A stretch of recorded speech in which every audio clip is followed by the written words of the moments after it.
Hello everyone! Good afternoon! Happy Sunday! Okay, so live tayo ngayon dito sa Diming Junior Vehicle Parts Manufacturing or kilala bilang Diming Junior FB Bodybuilder. Ayan po. Ayan, so dalawang unit yung lalabas natin ngayon. Okay, praise the Lord. Ito yung isang unit. Ayan, naka-ready na siya. Pagmamay-ari po yan ni Mr. Jonathan Husmilo. Okay. So, new assembled FB body. Okay. 11.5 feet. Full stainless po yan. Okay. So, ito po yung itsura niya sa likod. Okay, on the way na po si Sir Husmilo or si Sir Jonathan. Ayan. Ganyan yung style na pinalagay niya. Naka-buffing po yan. Yan yung step board. Yan yung grill guard. Okay? Alright. So, nakapintura po siya ng pang half stainless with side door po siya. Ayan. So, new assembled FD body. Okay, with side door. Okay, ayan. Ito yung cab niya. Okay? Okay, from Isuzu. Okay, so buksan natin. Ma'am! Okay, open. Okay, buksan natin. Silipin po natin siya sa loob. Okay, tingnan nyo po. Pina-customize niya rin po ang kanyang mga upuan. Alright, ayan. Para siyang van. Ayan.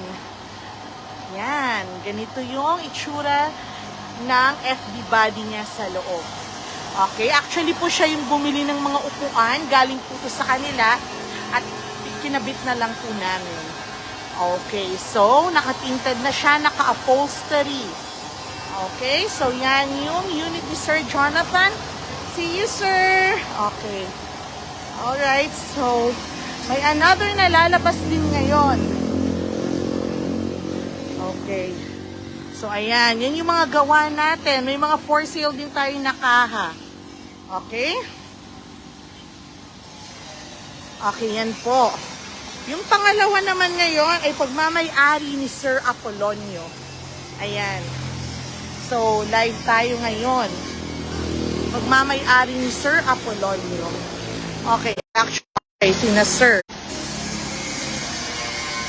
Okay. So, dumating po yung cabin chassis kanina. Maaga, mga bandang 7:30. At ngayon, isasalpak na natin yung body na ginawa natin.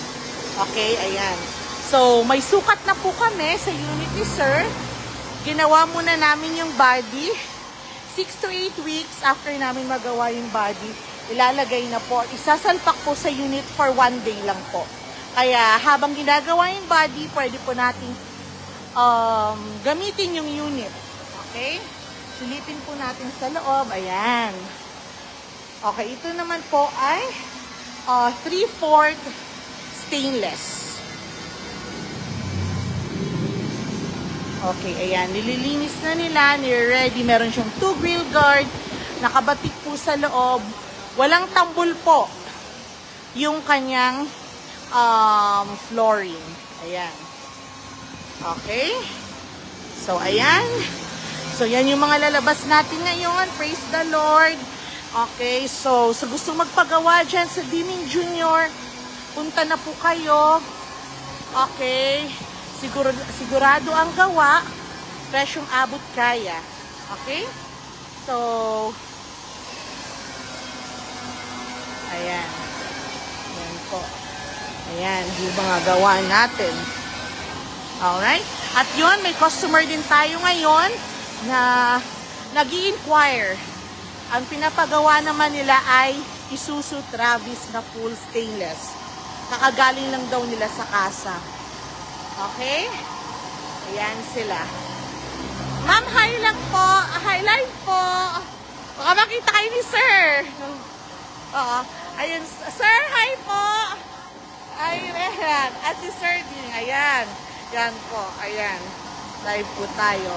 Actually, nalaman nila dito dahil sa kasamahan nilang pang-isda. Okay? Usually po, yung mga pang-isda, yung mga customer natin, gamit natin stainless 304. Okay? So, have a nice day, guys. Bye!